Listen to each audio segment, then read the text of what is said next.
ഈ തിന്മകളും പേറി ഈ ധിക്കാരങ്ങളുമായാണ് അള്ളാഹുവിന്റെ അടുത്തേക്ക് നീ ചെന്നെത്താൻ നിൽക്കുന്നതെങ്കിൽ എന്താണ്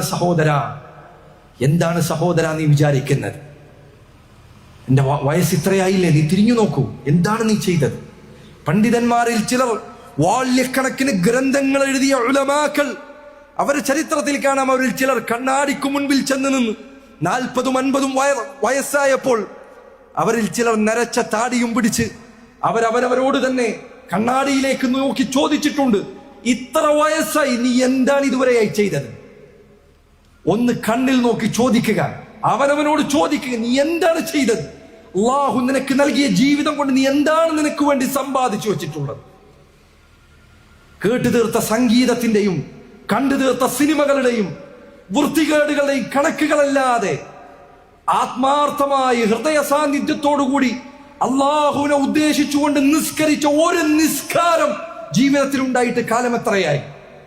സ്വന്തത്തോട് ചോദിക്കുക. മറ്റുള്ളവരെ കുറിച്ച് നീ ചിന്തിക്കേണ്ടതില്ല. പറയുന്ന എന്നെ കുറിച്ച് പോലും നീ ആലോചിക്കേണ്ടതില്ല. അവനതുണ്ടോ ഇവനതുണ്ടോ നീ ആലോചിക്കേണ്ടത്, നിന്നെ കുറിച്ച് നീ ചിന്തിക്കുക. നിന്റെ അവസ്ഥ എന്താണ്?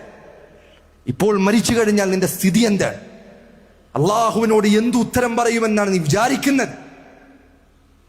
എന്തു പ്രവർത്തനങ്ങളുമായിട്ടാണ് നീ ചെല്ലുന്നത്? ഒരു വേള, ഒരു സമയം, കുറച്ചു നേരം ഒന്ന് ആലോചിക്കുക. കുറച്ചു നേരം നിനക്കും അള്ളാഹുവിനും ഇടയിൽ ഒരാളുമില്ലാതെ നീ നിന്റെ ജീവിതം ഒന്ന് വിലയിരുത്തുക. പ്രിയപ്പെട്ട യുവാക്കളെ, പ്രായം ചെറിയ കുട്ടികളെ, ഇസ്ലാമിനെ കുറിച്ച് അറിവ് ലഭിച്ചവരെ, അള്ളാഹു നിങ്ങൾക്ക് നൽകിയ നിഅമത്തിന്റെ വില നിങ്ങൾ മനസ്സിലാക്കുക. ഇസ്ലാം ഒരാൾക്ക് അള്ളാഹു നൽകുന്ന ഏറ്റവും വലിയ അനുഗ്രഹമാണ്. അതുകൊണ്ടാണ് നിസ്കാരത്തിൽ ആവർത്തിച്ച് നമ്മൾ പറയുന്നത് ഇഹ്ദിനസ് സിറാത്തൽ മുസ്തഖീം, അള്ളാഹുവെ നേരായ മാർഗത്തിലേക്ക് നയിക്കണമേ എന്ന്.